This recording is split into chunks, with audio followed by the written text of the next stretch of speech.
وزينا السماء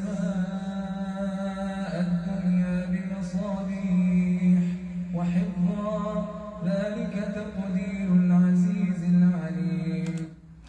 السلام عليكم ورحمة الله تعالى وبركاته. مرحبا بكم أيها الإخوة والأخوات في هذا اللقاء المباشر مع مادة الإعجاز التي نسلط فيها الضوء على الأمور التي كانت على امتداد تاريخ المسلمين إشكالية، ولكن العلم الآن بدأ يوضح العديد من هذه المعالم. وقد قدمت في دروس سابقة ما يوضح العديد من الآيات الكريمة بالربط بين النص القرآني ونص الحديث النبوي الشريف وبين المعطيات العلمية. لا زال العديد من الملاحدة يركبون على الجهل ويحاولون خلط المفاهيم لكي يصلوا إلى أهدافهم الخسيئة. هذه هذه طريقة الخلط بين المفاهيم. الآن نحن نقذف بالحق على الباطل، فعندما نوضح الحق الباطل ينكمش. الخلط الذي يقوم فيه الملاحدة هو على عدة مستويات. سنأخذ نموذجا اليوم فيما يخص عمر الكون وعمر الأرض الآيات الكريمة التي ترتبط بهذا الموضوع. فهم عموما يقومون بتحديد 6 أيام في 6000 سنة. هذا الخلط خلط فارغ، خلط بليد. عمر الكون حقيقة في القرآن هو 6 أيام، لكن عمر الكون في الجيولوجيا، في علم الجيولوجيا وفي علم الكونيات هو 13.7 مليار سنة. وبالتالي يجب أن نربط في النص القرآني، يجب أن نربط بين عمر الكون والآيات التي تتحدث عن خلق السماوات والأرض، والتي تحدد بأن خلق السماوات والأرض هو 6 أيام. 6 أيام. هذا أمر واضح. هذه الآيات كلها التي تتكلم عن خلق السماوات والأرض في 6 أيام يجب أن نربطها بعمر الكون كله، ولا نربطها بقوله عز وجل كما يفعلون هم: وإن يوما عند ربك كألف سنة مما تعدون. لأن هذا موضوع آخر. نحن نؤكد على التوافق التام بين المعطيات العلمية وما يوجد في كتاب الله عز وجل. المعطيات العلمية تقول بأن عمر الكون هو 13.7 مليار سنة، وعمر الأرض هو 4.5 مليار سنة. وقلنا سابقا بأن إذا قمنا بقسمة لعمر الكون كله 13.7 على 4.5 فسنحصل على نفس النسبة، 3، التي هي نفس العدد الذي نحصل عليه عندما نقسم 6 على 2 التي حددها القرآن الكريم. واضح جدا، إعجاز باهر عظيم. لا مجال هنا للف والدوران فيما يخص خلق الأرض وخلق السماوات. خلق الأرض وخلق السماوات. خلق السماوات في العلوم هو 13.7، وخلق الأرض هو 4.5. خلق الأرض في القرآن، في خلق السماوات في القرآن، السماوات والأرض هو 6. وإذا قسمنا 6 على 2 هي 3. إذن نفس النسبة. هذا أمر نأخذه من نصوص الجيولوجيا ومن نصوص علم الفلك، ونأخذه من النص القرآني. هكذا، هذه هي الطريقة العلمية، لا نخلط. ثانيا، أخطأ الملاحدة كعادتهم يعني حسابهم بأن أيام خلق السماوات والأرض المذكورة في القرآن تساوي 6000، باستنادهم على قوله عز وجل: وإن يوما عند ربك كألف سنة مما تعدون. هذا يعني استناد خاطئ. هذا يعني اعتماد على آية بطريقة خطأ. هذه الآية هي مرتبطة بنسبية الزمن وليس بخلق السماوات والأرض. هناك آيات خلق السماوات والأرض، وهناك آيات تتكلم عن النسبية. وإن يوما عند ربك كألف سنة مما تعدون، هذه النسبية. القرآن هو أول من تكلم في المدة الزمنية وجعلها يعني مرتبطة بالنسبية. لماذا؟ لأن منهج القرآن هو أن يعني يترك يعني للبشرية الفترة لكي تقوم يعني بالاكتشافات. هذا تحفيز عدم الذكر.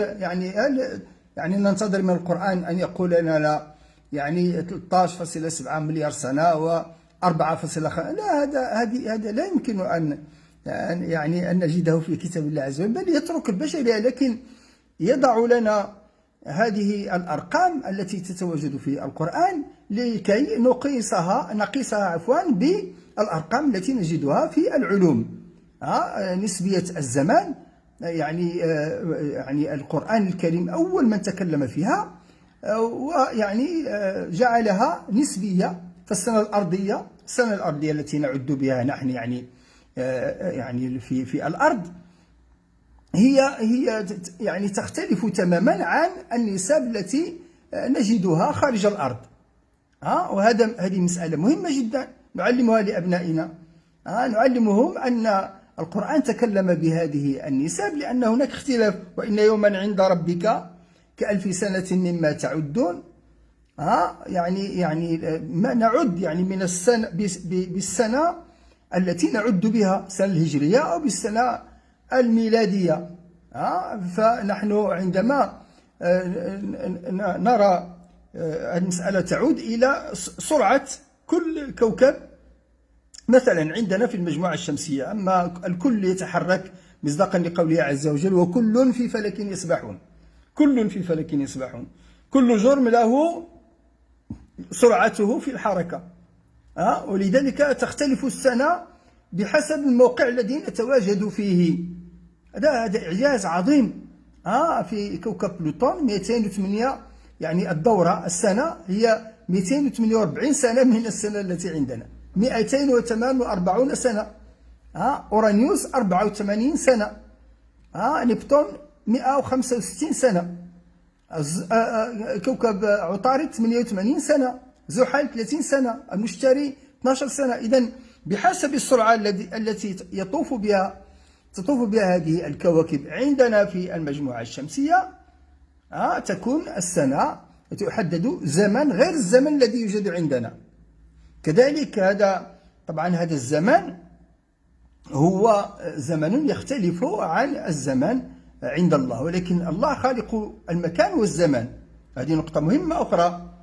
عندما نتكلم عن الزمن، الله عز وجل يقول لنا سبحانه وتعالى: فسبحان الله حين تمسون، يعني أنتم. فسبحان الله حين تمسون وحين تصبحون أنتم، وله الحمد في السماوات وفي الأرض وعشيا وحين تظهرون. عندما يتكلم عن الزمان فهو سبحانه وتعالى هو خالق المكان والزمان. فإذا لابد من أن نفهم هذا الموضوع، لأن الله لا يخضع للمكان والزمن، هو خالق المكان وخالق الزمن، لكن يعطينا نسبة، وهذا إعجاز عظيم جدا. إعجاز عظيم، والنص القرآني يحمل هذا الإعجاز الكبير في أنه أول من تحدث في تاريخ العلوم عن النسبية. لا أتكلم عن نسبية إينشتاين لأن هذا موضوع آخر، كما ينبه ذلك أهل الفيزياء، لكن أتكلم عن النسبية في الكلام عن الزمن. لكل كوكب زمنه، لكل منطقة زمنها. ولذلك الله عز وجل قال سبحانه وتعالى: وإن يوما عند ربك كألف سنة مما تعدون. أو يستعجلونك بالعذاب أهل الكفر كانوا يستعجلون رسول الله صلى الله عليه وسلم، يقولوا يعني ائتنا بالعذاب، فقال يستعجلونك بالعذاب وإن يوما عند ربك كألف سنة مما تعدون، يعني أنتم قادمون عندنا، يعني الوقت هنا له مقاييس أخرى، يعني مقياس آخر من الأيام التي سنعدها لكم، ماشي يعني التي يخدع لها الله، لا، التي سنعدها لكم، وإن يوما عند ربك كألف سنة مما تعدون. يعني ستنتظرون طويلا وتحت العذاب، نسأل الله العافية. إن يوما عند ربك كألف سنة مما تعدون. هذه نقطة مهمة. وطبعا الله عز وجل هذا الزمان سيجعله لبني البشر، للناس، ولكن المؤمن طبعا كل فترة يوم القيامة. هناك زمن آخر في سورة المعارج، تعرج إليه في يوم كان مقداره 50,000 سنة. يوم القيامة هذا يتعلق بيوم القيامة، هذا زمن آخر. في يوم كان مقداره 50,000 سنة فاصبر صبرا جميلا إنهم يرونه قريبا، إنهم يرونه بعيدا ونراه قريبا. يعني 50,000 سنة هذه التي حددها القرآن، هذه ليوم القيامة. إذن يعني يجب أن نبتعد عن الخلط، لا تخلطوا الآيات. القرآن واضح، القرآن واضح ونصوصه تظهر مع تقدم العلوم. هذه أمور أساسية. لا نخلط الزمن الذي حدده القرآن للخلق، في قوله سبحانه وتعالى والذي خلق السماوات والأرض في 6 أيام، هذا خلق السماوات والأرض. لا نخلطه بقوله عز وجل وإن يوما عند ربك كألف سنة مما تعدون. هذا من غباء الملاحدة أو من يعني شيطنتهم. هم يحاولون خلط المفاهيم لكي يخلطوا على المسلمين وعلى الأغبياء مثلهم، يخلطوا عليهم أمر دينهم. ونحن هنا يعني أقول أنا هذا السؤال يعني اليوم وصلني وأنا أجيب عليه مباشرة. إذا عندكم أسئلة أجيب عليه بطريقة مباشرة. نحن هنا في هيئة الإعجاز بالمملكة المغربية وهيئة الإعجاز الهيئة العالمية لعلماء الإعجاز لنجيب عن أسئلتكم الملحة في ما يتعلق بالمعطيات العلمية في القرآن والمعطيات العلمية في السنة. هناك موضوع آخر ومهم جدا، هو موضوع يرتبط بخلق الأرض وتقدير الأقوات. القرآن يذكر هذه نسبية أخرى ترتبط بخلق الأرض. لكي نبقى يعني بمنهجية واضحة، هناك توافق بين المعطيات العلمية المتواجدة في الجيولوجيا وفي علم الفلك كما قلنا بنسبة 1/3 إلى 2/3، بمعنى نسبة يعني 2 إلى 6 في القرآن، وبنسبة كما قلنا 13.7 مليار سنة إلى 4.5 مليار سنة. واضح جدا، هذا واضح جدا. أي واحد منكم يمكن أن يأخذ آلة حاسبة ويكتب قسمة 13.7 على 4.5 سيجد نفس النسبة المتواجدة في القرآن. هذا إعجاز واضح في علم الفلك وفي علم الجيولوجيا فيما يخص تاريخ الأرض. نقطة أخرى مرتبطة بهذا، في سورة الأنبياء يقول المولى عز وجل بعد أعوذ بالله من الشيطان الرجيم. نحن هنا لكي نوضح كلام الله. كلام الله واضح وعلمي ويعني قمة العلم وهو مصدر للعلوم. في قوله عز وجل أعوذ بالله من الشيطان الرجيم أولم يرى الذين كفروا، لم يقل أولم يرى الذين آمنوا لأنهم الذين اكتشفوا هذا. أولم يرى الذين كفروا أن السماوات والأرض كانتا رتقا، قطعة واحدة، كانتا رتقا ففتقناهما. السماوات والأرض كانتا رتقا ففتقناهما. في يعني جلسة سابقة تكلمنا عن أن الكون كله مخلوق للإنسان، كله، مصداقا لقوله عز وجل وخلق لكم ما في السماوات وما في الأرض جميعا منه، لأننا قلنا بأن الأرض والسماوات كانت كتلة واحدة. هذا يعني فما يسمونه هم يعني بيج بانج، حدث البيج بانج. هذا نحن نقول حدث الرتق فانفصلتا. طبعا في كل ما بين 13.7 أو 8 إلى 4.5 مليار سنة تهيأت المواد التي تشكلت بها الأرض. تشكلت بها الأرض في هذه الأفران النووية الكبرى في النجوم، في الفضاء، منذ 13.8 كما قلنا إلى 4.5، حيث تشكلت الأرض من هذه المكونات. وطبعا تشكل الإنسان من كل هذه المواد المتواجدة في هذه الأرض. الله عز وجل شكله من طين، من كل العناصر التي تشكلت في الأرض، وبالتالي فهو من عناصر فضائية. العناصر التي يتشكل بجسم الإنسان هي عناصر فضائية. هذه العناصر التي تشكل بها الإنسان هي من هذه الأرض، وهذه الأرض تشكلت من المنظومة الأولى. لذلك نطبق قول المولى عز وجل: أولم يرى الذين كفروا أن السماوات والأرض كانتا رتقا ففتقناهما، على بداية تشكل الكون، the universe، l'univers باللغة الفرنسية، الكون ككل. ونطبقها كذلك في تاريخ تشكل الأرض.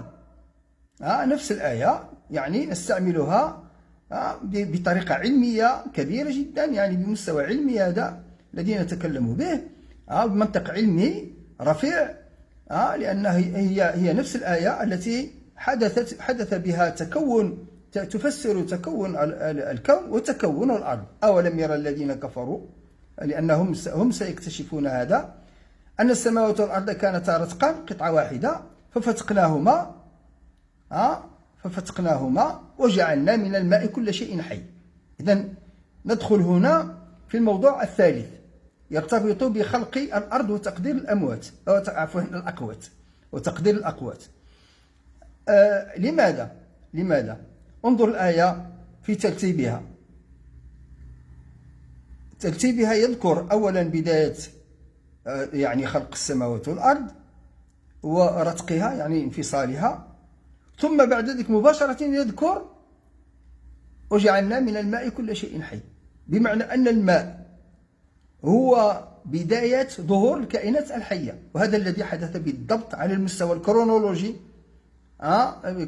تشكل الأرض، بحيث الأرض كانت حمم بركانية في بداية، كانت نواة في المجموعة الشمسية، انفتقت من المجموعة التي كانت بها الشمس والكواكب الأخرى، انفتقت الأرض، ثم عندما انفتقت كانت على شكل حمم بركانية وبردت، وعندما بردت أخرج الله منها ماءها ومرعاها، وجاءت طبعا هذه الكوميت من الفضاء الخارجي والمذنبات وقذفت الأرض، فتبردت الأرض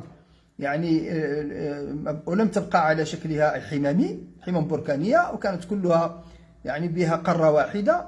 هذه القارة الواحدة كانت مليئة بالماء، بونجيا كانت مليئة بالماء. هذا الماء كان بداية ظهور الحياة في الأرض، وظهرت أول كائنات حية التي لا زالت تعيش إلى يومنا هذا بدون تطور. هذا موضوع آخر سبقنا أن تطرقنا إليه، وسنعود إليه بصور أخرى مستقبلا إن شاء الله.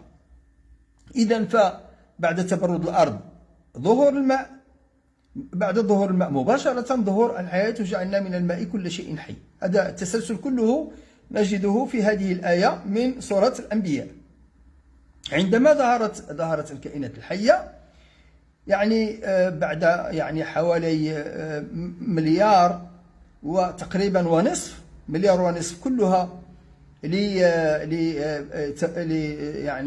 كانت على شكل حمم بركانية. بعدها تبردت الأرض، بعدها 3 مليارات حوالي ونصف تحديد الأقوات. تحديد الأقوات كما تقول سورة فصلت: قل إنكم لتكفرون بالذي خلق الأرض في يومين، انتبهوا معي، في يومين، وتجعلون له أندادا. اليومين هي مليار ونصف، الثلث، ذلك رب العالمين. وجعل فيها رواسي من فوقها وبارك فيها وقدر فيها أقواتها في 4 أيام. إذن يومين، هذه نسبية أخرى. في تشكل الأرض.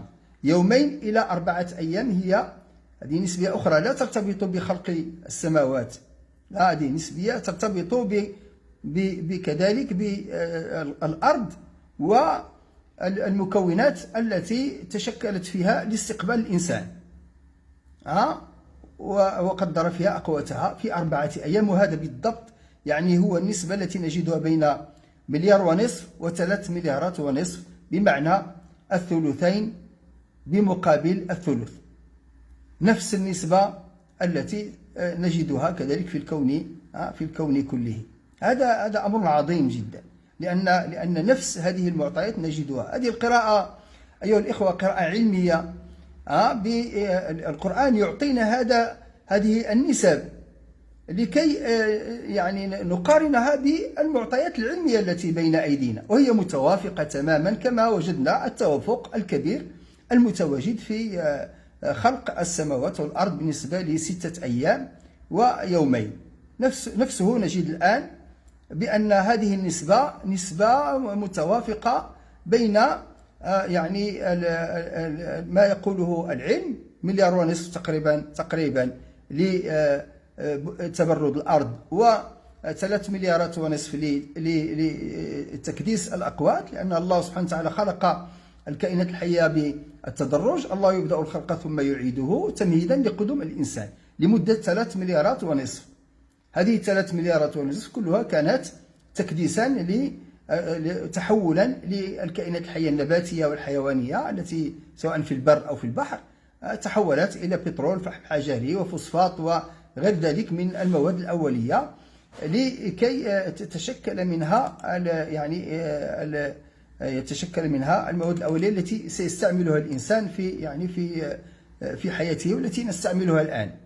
إذن قل إنكم لتكفرون بالذي خلق الأرض في يومين ذلك رب العالمين وجعل فيها رواسي من فوقها وبارك فيها وقدر فيها أقواتها في 6 أيام سواء للسائلين، في 4 أيام عفوا سواء للسائلين، ثم استوى إلى السماء. هذه نقطة أخرى تحتاج منا كذلك إلى تدبر. ثم استوى إلى السماء وهي دخان. ثم استوى إلى السماء يعني السماء كانت موجودة، سماء الأرض، في سورة فصلت سماء الأرض. أيها الإخوة والأخوات، لا يتكلم المولى سبحانه وتعالى عن السماء الكونية، لا، هذه سورة فصلت فيها تفصيل لخلق الأرض والغلاف الجوي. ثم استوى إلى السماء يعني إلى غلافها الجوي. ثم استوى إلى السماء وهي دخان لم تكن بعد قد اكتمل تكوينها. وهذا الذي بالضبط تقوله يعني العلوم التي الآن تقول بأن البكتيريا الزرقاء السيانوبكتيري قامت بإنتاج الاستروماتوليت، هذه المنشآت والتي كانت تنتج غازات، وهذه الغازات هي التي شكلت هي والكائنات الحية التي جاءت بعدها شكلت الغلاف الجوي. ثم استوى إلى السماء وهي دخان فقال لها والأرض ائتيا طوعا أو كرها، حتى عندما اكتملت قالتا أتينا طائعين. يعني توافق تام بين النص القرآني وبين ما حدث على المستوى الجيولوجي في تكون يعني الغلاف الجوي، مكونات الغلاف الجوي. هذا الأمر أيها الإخوة، يعني هذه الأمور واضحة في كتاب الله عز وجل، ويجب أن نقدمها ليس فقط للمسلمين ولأبنائنا وعلى المستوى التعليمي، بل يجب أن نقدمها للعالم الآن، العالم، لنبين بأن هذا القرآن هو من عند الله عز وجل، وأن كلامه كلام علمي دقيق جدا لم تتوصل إليه البشرية إلا أخيرا. طبعا هذا يعني نضيف إليه ما ذكرته الأحاديث النبوية الشريفة، الأحاديث النبوية الشريفة التي تكلمت عن، خصوصا أنا أردد دائما هذا الحديث، حديث الجمعة الذي يقول بأن خلق الله الأرض يوم الاثنين وخلق الجبال كذا وخلق ثم خلق آدم في آخر يوم الجمعة بعد صلاة العصر قبل المغرب، أو كما يقول عليه الصلاة والسلام. يعني في آخر الأسبوع هذا النموذج الذي قدمته هذه النسبية كذلك نجدها في الحديث النبوي الشريف. إذا نحن أيها الإخوة مطالبون بأن يعني نتعرف على هذا، ونحن رهن إشارتكم في يعني المزيد من التوضيح لهذه المعطيات.